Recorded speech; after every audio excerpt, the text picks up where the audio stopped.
China sent fighter jets into the air on Tuesday after a U.S. Navy ship sailed close to a disputed area in the South China Sea. The U.S. Defense Department said the USS William P. Lawrence, a guided missile destroyer, traveled within 22 kilometers of Chinese-occupied Fiery Cross Reef. A Defense Department official said the Navy carried out the operation to, quote, challenge excessive maritime claims by China, Taiwan, and Vietnam. He accused them of seeking to restrict the movement of shipping and aircraft in the area. China's defense ministry said 2 fighter jets and 3 warships followed the U.S. ship, telling it to leave. Chinese officials denounced the U.S. action as an illegal threat to peace. They said it showed China's defensive positions in the area were necessary. China claims most of the South China Sea. Brunei, Malaysia, the Philippines, Taiwan, and Vietnam also have claims to parts of the waterway. Tensions over the competing claims are expected to be discussed when U.S. President Barack Obama visits Vietnam later this month. His administration is currently re-examining the U.S. ban on arms shipments to the country. The arms embargo has been in effect for over 30 years. In 2014, the U.S. partially eased the embargo to enable shipments of materials only relating to maritime security.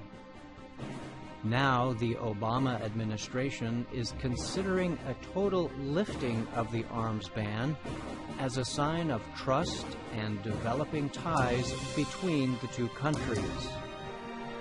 Vietnam has long sought a complete removal of the ban. Such a step would signal a historic move away from a remaining remnant of Vietnam War-era hostility. The United States re-established full diplomatic relations with Vietnam in 1995. The current ban on non-maritime lethal weapons shipments to Vietnam can be modified to reflect changing circumstances, according to U.S. official David McKeeby. He is a spokesman for the State Department's Bureau of Political Military Affairs. McKeeby told VOA that administration officials will closely consult with Congress on any proposed changes. He also said Vietnam's human rights record will be an essential element when making any policy decision. U.S. and Vietnamese officials are meeting this week to prepare for Obama's visit.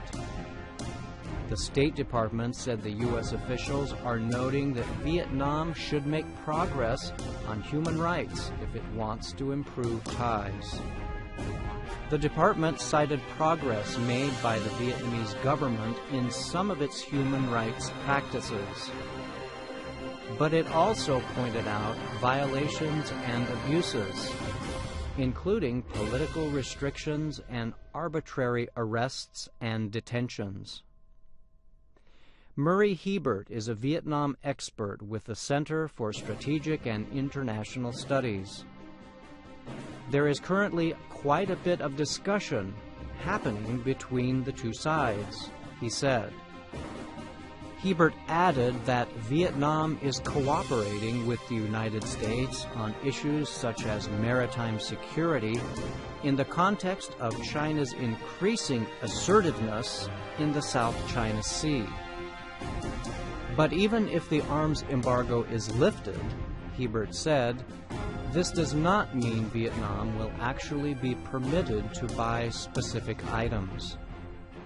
The The United States could still reject individual arms transfer requests if there are serious human rights violations, he said. One Vietnamese official recently predicted there would be favorable conditions in the coming years that should allow the countries to increase defense cooperation.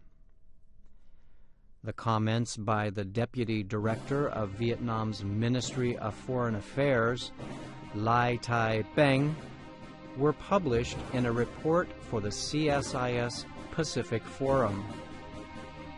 He added that Washington and Hanoi currently share strategic interests in handling the South China Sea. I'm Brian Lynn.